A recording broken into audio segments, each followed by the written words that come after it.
नया IBN 7 हौसला है।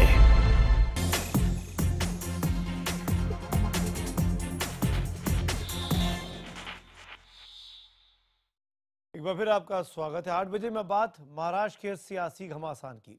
शिवसेना और बीजेपी के बीच जारी तनातनी सोमवार को विधानसभा के भीतर तक पहुंच गई। सेना के विधायक ने न सिर्फ विपक्ष में बैठने का काम किया, बल्कि पार्टी ने नेता विपक्ष की कुर्सी पर भी अपना दावा ठोक डाला है। सदन में दोनों ओर से जबरदस्त नारेबाजी के चलते भी हंगामा खड़ा हो गया। महाराष्ट्र की फडणवीस सरकार को 12 नवंबर को यानी परसों बहुमत साबित करना है, मगर दोनों पार्टियों के बीच जो 25 साल पुरानी दोस्त हैं, बीजेपी और शिवसेना में अब तक समझौते का कोई फॉर्मूला, कोई रास्ता नहीं निकलता दिख रहा है। जहां तक बीजेपी का सवाल है तो उसकी ओर से लगातार कहा जा रहा है कि बातचीत जारी है। वहीं शिवसेना हर वो काम कर रही है जिससे बीजेपी की मुसीबतें बढ़ जाएं।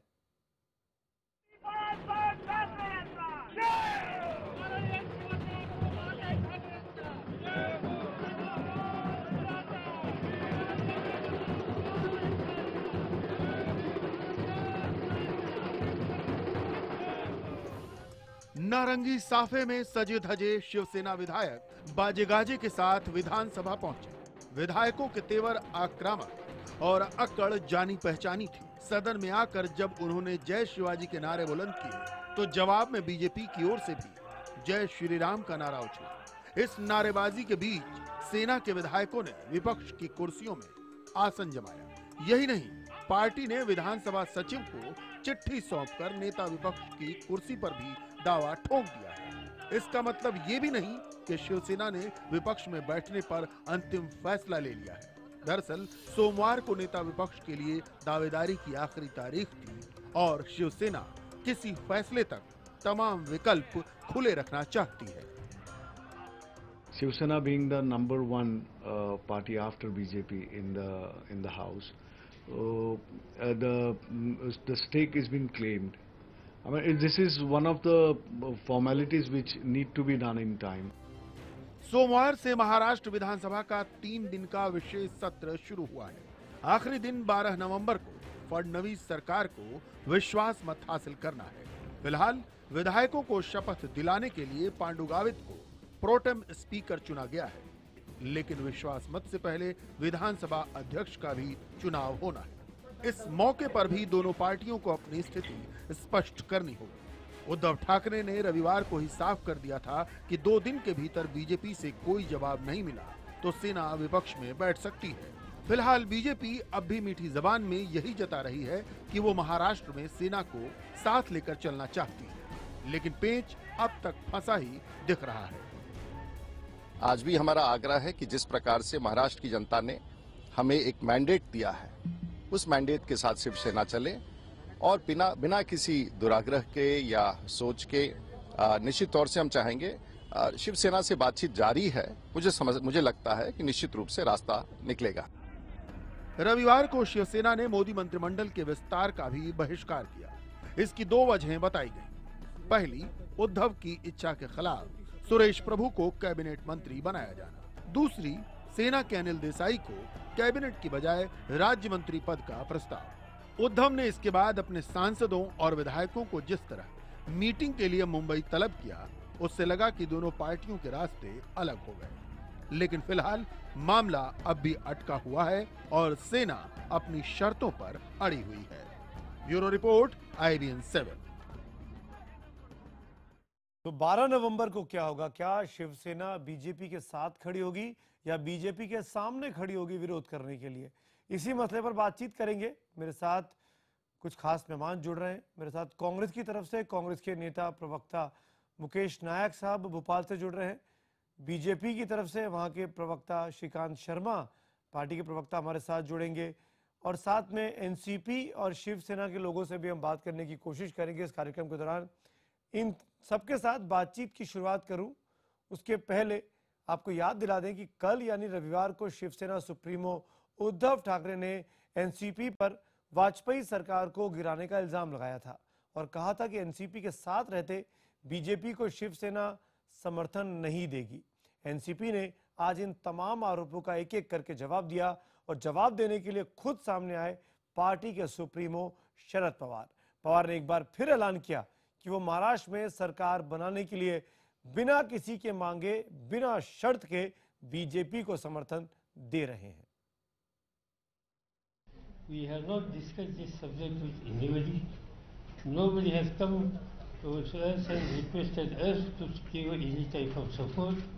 It was a conscious decision, collective thinking of the NCP in the larger interest of the state, because we don't want, the situation is such, number game is such, that unless and until certain positive steps are taken by certain sensible people, there will not be stable government, and I don't want the state should go for poll within practically 3 months or 4 months.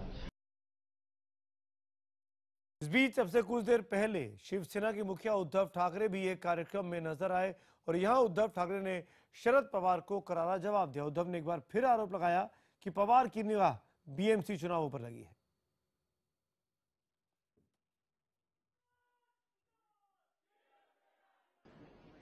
आता white मधला फरक आहे। हल्ली कोणाच्या बाईटनी कसा प्रादुर्भाव होईल मला माहिती आहे, कारण आज दुपारी पवार साहेबांनी बाईट दिलेला आहे, म्हणजे प्रेस कॉन्फरन्स घेतलेली आणि कदाचित आता जे आपण ऐकलं की उष्णता वाढल्यामुळे डेंग्यूचा प्रादुर्भाव वाढलाय, तसं राजकीय वातावरण तापले म्हणून वाढलंय की काय मला कळत नाही। कोण कोणाला चावते तेच कळत नाही। के पहले कि बीजेपी शिवसेना के बीच तनातनी पर मैं बातचीत की शुरुआत करूं, मेहमानों के पास चलूं, कुछ तथ्य आपके लिए जानने बहुत जरूरी है। दरअसल सबसे पहली बात कि शिवसेना क्या चाहती है। शिवसेना चाहती है कि उसे महाराष्ट्र में उप मुख्यमंत्री का पद मिले, उसके 5 कैबिनेट मंत्री बने फडणवीस सरकार में और उसके कोटे से 5 राज्य मंत्री और बने, या अगर उप मुख्यमंत्री का पद ना मिले तो फिर उसे 12 मंत्री पद मिले, 6 कैबिनेट के और 6 राज्य मंत्री के। इसके अलावा शिवसेना केंद्र में 2 कैबिनेट मंत्री पद भी चाहती है। जाहिर है बीजेपी फिलहाल शिवसेना की इन सारी मांगों को ठुकराती हुई नजर आ रही है। कभी कैबिनेट एक्सपेंशन हुआ और उसमें बीजेपी ने केवल 1 पद दिया था और वो अनिल देसाई को जा रहा था, जिसको बाद में उद्धव ठाकरे के कहने पर अनिल देसाई राष्ट्रपति भवन नहीं पहुंचे। ऐसे में सवाल ये कि क्या शिवसेना की मांगे नहीं मानी गई तो क्या वो विपक्ष में बैठेगी। वैसे धमकी देना अलग बात है, शिवसेना के लिए विपक्ष में बैठना भी उतना आसान नहीं होने वाला। अगर शिवसेना विपक्ष में बैठी तो उद्धव ठाकरे मराठी वोट के विभाजन के जिम्मेदार माने जाएंगे और अलग होने के बाद हिंदुओं की प्राथमिकता बीजेपी हो जाएगी। गुजराती वोट पूरी तरीके से शिवसेना से अलग हो सकता है और विदर्भ में शिवसेना पूरी तरीके से कमजोर पड़ सकती है। जाहिर है ऐसे में सवाल उद्धव ठाकरे की सियासी काबिलियत पर है, उनके फैसलों पर है। वैसे भी उद्धव पर लगातार यह आरोप लगता रहा कि उद्धव में बाल ठाकरे जैसा करिश्मा नहीं है, पार्टी को संगठित वो नहीं रख पा रहे हैं। यही नहीं, उद्धव पर बेटे आदित्य को ध्यान में रखते हुए फैसला लेने का भी आरोप लगा और सबसे बड़ी चिंता उद्धव के सामने वो ये है कि अगर वो बीजेपी से अलग होते हैं, बीजेपी के साथ सरकार में शामिल नहीं होते हैं, तो कहीं उनकी पार्टी के बहुत से लोग, बहुत से विधायक बीजेपी की तरफ रुख ना करें, क्योंकि वो 15 साल से विपक्ष में हैं और वो भी अब सत्ता का मजा लेना चाहते हैं। सीधा सवाल श्रीकांत शर्मा आपसे, 25 साल पुरानी दोस्ती और आपकी स्थिति ये आ गई है कि आज शिवसेना कहती है कि हम विपक्ष का नेता बनेंगे, अपना दावा ठोक देती है। चिंतित नहीं है, परेशान नहीं है, उनसे अब भी बात नहीं करेंगे आप लोग? सुमित जी, आपको मैं स्पष्ट कर दूं कि गठबंधन को लेकर और हम बहुत स्पष्ट हैं, सबका हम सम्मान करते हैं और इसीलिए 282 सांसद भारतीय जनता पार्टी के चुने गए। उसके बावजूद भी हमने शिवसेना के अपने मित्र को मंत्रिमंडल में स्थान दिया। इससे स्पष्ट, और उस समय कोई विधानसभा चुनाव में कौन कितनी सीटें लड़ेगा इस पर भी कोई चर्चा नहीं थी। इससे स्पष्ट होता है कि भारतीय जनता पार्टी अपने सहयोगी दलों को लेकर बहुत गंभीर है और उनकी इज्जत मान मर्यादा को लेकर पार्टी पहले से ही बहुत गंभीर है और ये प्रत्यक्ष प्रमाण है। दूसरी बात, हमने उनको जब कैबिनेट का विस्तार हुआ तो हमने उनको निमंत्रण दिया और उन्होंने निमंत्रण को स्वीकार किया। अब वो क्यों नहीं आए, रास्ते में क्यों रुके, क्या उनकी दिक्कतें रही, इसका जवाब तो शायद उन्हीं को ढूंढना पड़ेगा। मैं आता हूं तीसरी बात पर। जब हम लोग विधानसभा चुनाव में थे तो हमने बहुत ही शालीनता के साथ, विनम्रता के साथ आग्रह किया कि हम 127 सीटें लड़ लेते हैं, आप 147 लड़ लीजिए और 14 जो हमारे सहयोगी दल हैं जो हमको लोकसभा में हमारे साथ आए थे उनके लिए छोड़ देते हैं। लेकिन मुझे लगता है कि शायद शिवसेना को या आदरणीय उद्धव जी को शायद महाराष्ट्र की जो जमीनी हकीकत है, वास्तविकता है, शायद इसका आभास उनको नहीं था और इसीलिए तय किया गया कि भाई चलिए महाराष्ट्र की जनता तय करेगी कि कौन कितने पानी में है और अब स्थिति स्पष्ट है। लेकिन श्रीकांत जी, अगर उद्धव ठाकरे को जमीनी हकीकत नहीं पता है तो किसको पता है? श्रीकांत शर्मा को, सुमित अवस्थी को? उद्धव ठाकरे की पार्टी ने भी अपना प्रदर्शन सुधारा है, आपको माननी होगी ये बात। बहुत अच्छी बात है और उसका स्वागत है कि उन्होंने अपना प्रदर्शन सुधारा है। हम तो बात कर रहे हैं कि अगर हम मिलकर चुनाव लड़ते और जो समीकरण मैं आपको बता रहा हूं तो आज परिस्थितियां अलग होती हैं, लेकिन शायद उन्होंने इसको स्वीकार नहीं किया। उनकी कोई, मुझे लगता है कोई कमजोरी रही होगी, कमजोरी माफ करना, कोई दिक्कत रही होगी, लेकिन हमारी भी कोई मजबूरी थी कि हमें उससे कम सीटों पर लड़ना हमारे लिए शायद ठीक नहीं था। अब आते हैं हम विधानसभा चुनाव पर। 12 तारीख को हमारा बहुमत हमको सिद्ध करना है, उसके बाद में बैठकर चर्चा करेंगे। 12 तारीख को क्या होगा? एनसीपी एब्सटेन करेगी और आप समर्थन पा लाएंगे, यही फॉर्मूला है अभी? देखिए, हमने शिवसेना को कहा है, माननीय उद्धव जी को कहा है कि 12 तारीख को पहले जब तक हम बहुमत वहां सिद्ध नहीं कर सकते, उससे पहले कोई किसी भी तरीके का, कोई मंत्रिमंडल में कितने लोग होंगे, किसको क्या मिलेगा, उस पर कोई चर्चा नहीं है। पहली प्राथमिकता है वहां बहुमत सिद्ध करना। पर वो तो मान नहीं रहे और ना, उसके बाद हम पर वो तो नहीं मान रहे ना, आप बहुमत कैसे सिद्ध करेंगे फिर? अब ये तो जब 12 तारीख को आप देखेंगे, आप भी रहेंगे, मैं भी आपके साथ पैनल पर रहूंगा, डिस्कशन में। मैं बताता हूँ, राहुल नरवेकर हमारे साथ है, एनसीपी के नेता। राहुल फोन लाइन पर जुड़ रहे हैं हमारे साथ। मुकेश जी, मैं आऊंगा आपके पास, लेकिन राहुल नरवेकर, क्या एनसीपी एब्सटेन करेगी या पक्ष में वोट करेगी 12 तारीख को? चाहे विधानसभा अध्यक्ष की बात हो, चाहे बहुमत साबित करने की बात हो। राष्ट्रवादी कांग्रेस पार्टी की भूमिका बहुत ही स्पष्ट है।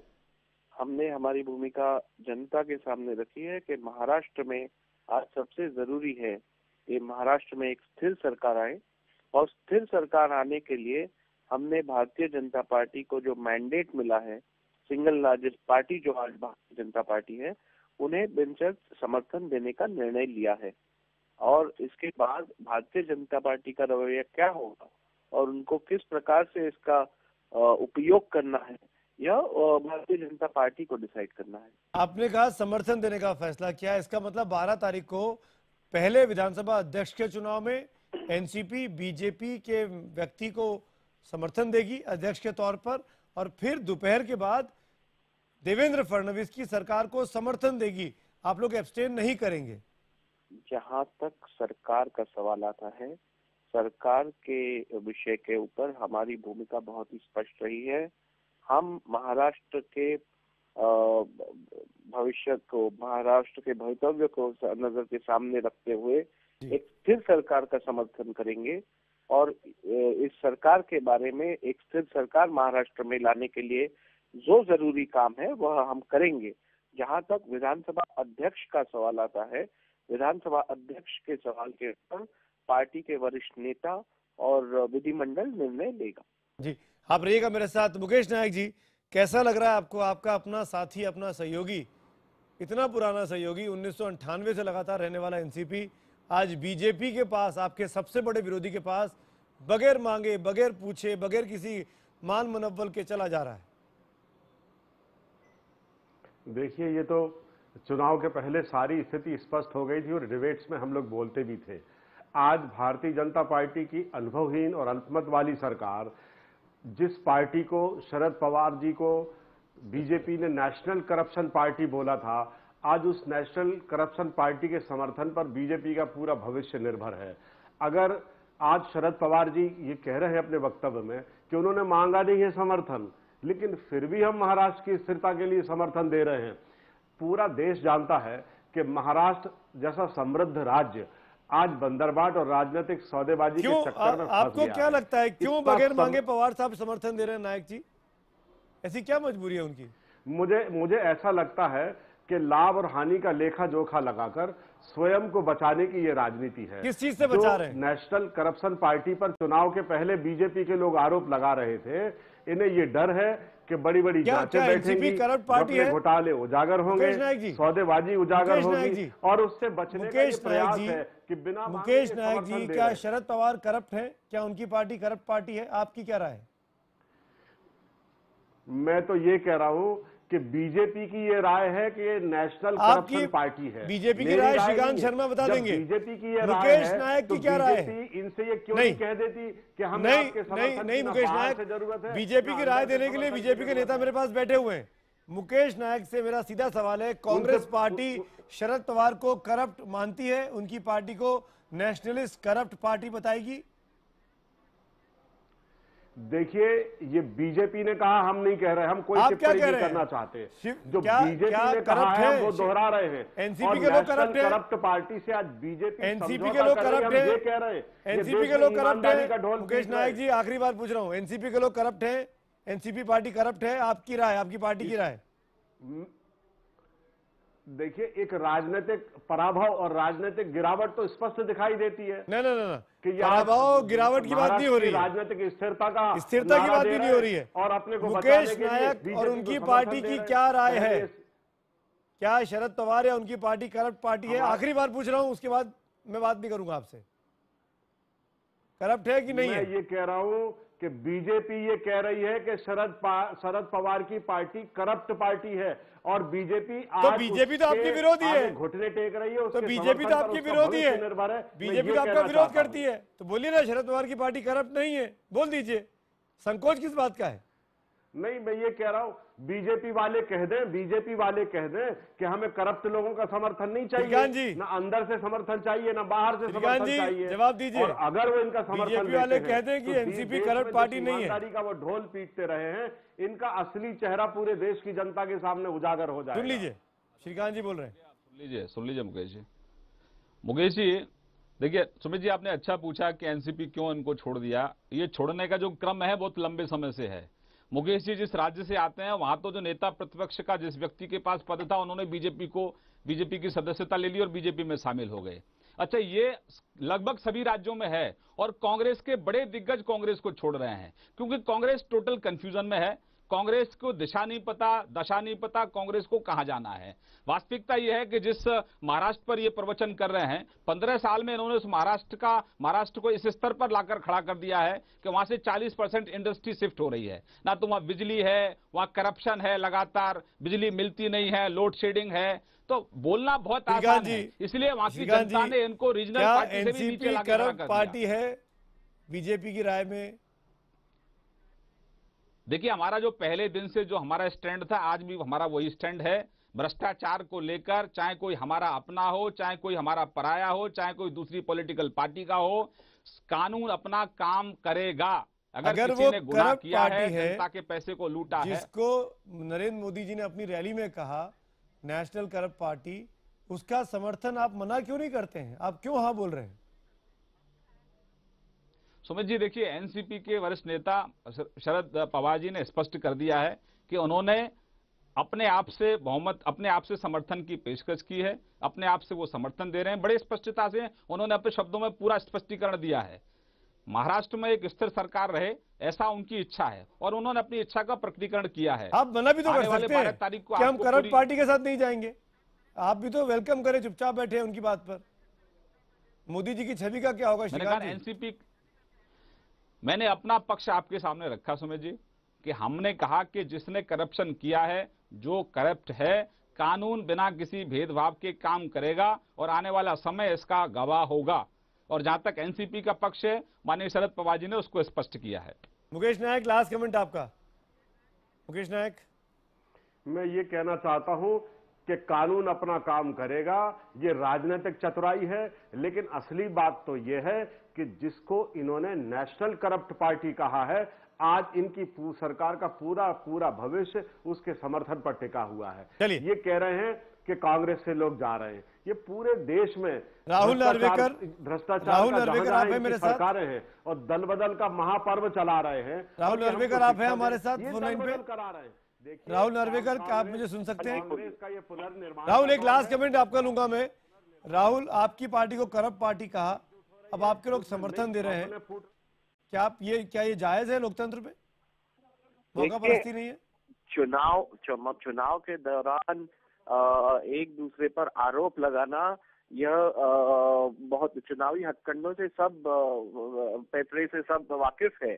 लेकिन सच्चाई यही है कि एनसीपी की सरकार केवल एनसीपी की नहीं थी, ये कांग्रेस एनसीपी गठबंधन की सरकार थी। दोनों और यदि एनसीपी के और उंगलियां उठाई जा रही है तो कांग्रेस को अपने आप अपनी पार्टी के अंदर भी थोड़ा सा आत्म परीक्षण करने की जरूरत है, क्योंकि जो गवर्नमेंट फंक्शन कर रही थी वह मुख्यमंत्री के नियंत्रण के नीचे चल रही थी और राजनीति करप्शन के चार्जेस लगाना बड़ा आसान है। बहुत और बेहतरीन नमूना इस वक्त हम देख रहे हैं महाराष्ट्र की राजनीति में।